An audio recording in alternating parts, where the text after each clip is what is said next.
ഗിറ്റപ്പ് use ചെയ്യുന്നവരാണെങ്കിൽ ഈ ഒരു 4 tricks നിങ്ങൾ എന്തായാലും അറിയിക്കും. മിക്കവാറും നിങ്ങൾ 90% ആൾക്കാർക്കും ഈ ഒരു 4 കാര്യങ്ങൾ എന്തായാലും അറിയത്തില്ല. എന്തൊക്കെയാന്നുള്ള കാര്യം ഞാൻ നിങ്ങൾക്ക് ഓരോന്നോരോന്നായിട്ട് പറഞ്ഞു തരാം. എന്താണെന്ന് വെച്ചാൽ, അതായത് നമ്മൾ ഗിറ്റപ്പിന്റെ അകത്ത് ഓപ്പൺ ചെയ്യുന്നത് അതിന്റെ വെബ്സൈറ്റിന്റെ URL എടുക്കുന്നത് നമ്മൾ അതിനകത്ത് എങ്ങനെയായിട്ട് ഉണ്ടാവുക എന്ന് വെച്ചാൽ github.com എന്ന് പറഞ്ഞിട്ട് അവിടെ നിങ്ങൾ github.dev എന്ന് അടിച്ചു കൊടുക്കുകയാണെങ്കിൽ നിങ്ങൾക്ക് VS കോഡ് പോലത്തെ ഒരു ഇന്റർഫേസ് നിങ്ങളെ ഗിറ്റപ്പിൽ തന്നെ കാണാൻ പറ്റും.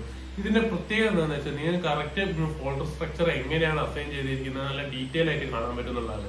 അത് നിങ്ങൾ വീണ്ടും ഈ ഫയൽ ഡൗൺലോഡ് ചെയ്ത് VS കോഡിന്റെ അകത്ത് റൺ ചെയ്യേണ്ട ആവശ്യമില്ല. നിങ്ങൾ VS കോഡ് പോലത്തെ ഇന്റർഫേസ് ഗിറ്റപ്പ് തന്നെ കാണാൻ പറ്റുന്നതാണ്. ഈ ഒരു കോഡ് യൂസ് ചെയ്താൽ നിങ്ങൾക്ക് കിട്ടാൻ പോകുന്ന ബെനിഫിറ്റ് എന്ന് പറയുന്നതാണെന്ന് വെച്ചാൽ, അതായത് നമ്മൾ github.com എന്നുള്ളത് മാറ്റിയെന്ന് വെച്ചാൽ github.mcp.io എന്ന് അടിച്ചു കൊടുക്കുകയാണെങ്കിൽ നിങ്ങളെ പ്രൊജക്ടിന് വേണ്ടിയിട്ട് ഒരു സെപ്പറേറ്റ് MCP സർവർ തന്നെ ഓട്ടോമാറ്റിക്കലി ഗിറ്റപ്പിൽ നിങ്ങൾക്ക് ക്രിയേറ്റ് ചെയ്യാൻ പറ്റും.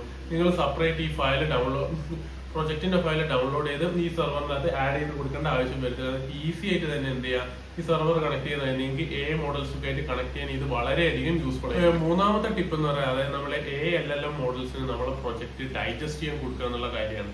ഇതിനായിട്ട് നിങ്ങൾ എന്താ ചെയ്യേണ്ടതെന്ന് വെച്ചാൽ, ജസ്റ്റ് ഗിറ്റബിന്റെ അകത്ത് ഗിറ്റബിന്റെ URL github.inject.com എന്ന് അടിച്ചു കൊടുത്തതിന് ശേഷം നിങ്ങൾ കൊടുക്കുക വെച്ചാൽ നിങ്ങൾക്ക് നിങ്ങളെ AI മോഡൽ എന്ത് ചെയ്യും, ജസ്റ്റ് നിങ്ങൾ ഗിറ്റബ് പ്രൊജക്ട് ഉണ്ടാവും ഒരു ടെക്സ്റ്റ് ഫോർമാറ്റിലേക്ക് വരാം, ഒരു ടെക്സ്റ്റ് ബുക്ക് പോലെ.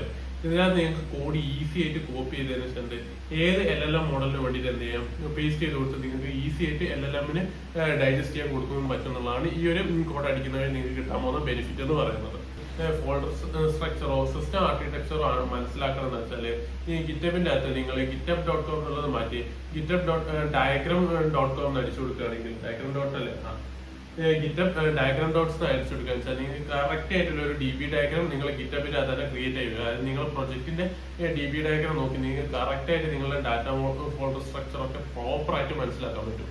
പിന്നെ ഇതേപോലത്തെ കാര്യങ്ങളൊക്കെ അറിയാൻ വേണ്ടിയിട്ടും ഗിറ്റബിന്റെ പുതിയ ടെക്നോളജീസിനെ കുറിച്ച് അപ്ഡേറ്റ് ആയി നിൽക്കാൻ വേണ്ടിയിട്ട് ഈ ഒരു അക്കൗണ്ട് നിങ്ങൾ എന്തായാലും ഒന്ന് ഫോളോ ചെയ്തിരിക്കാൻ മറക്കണ്ട.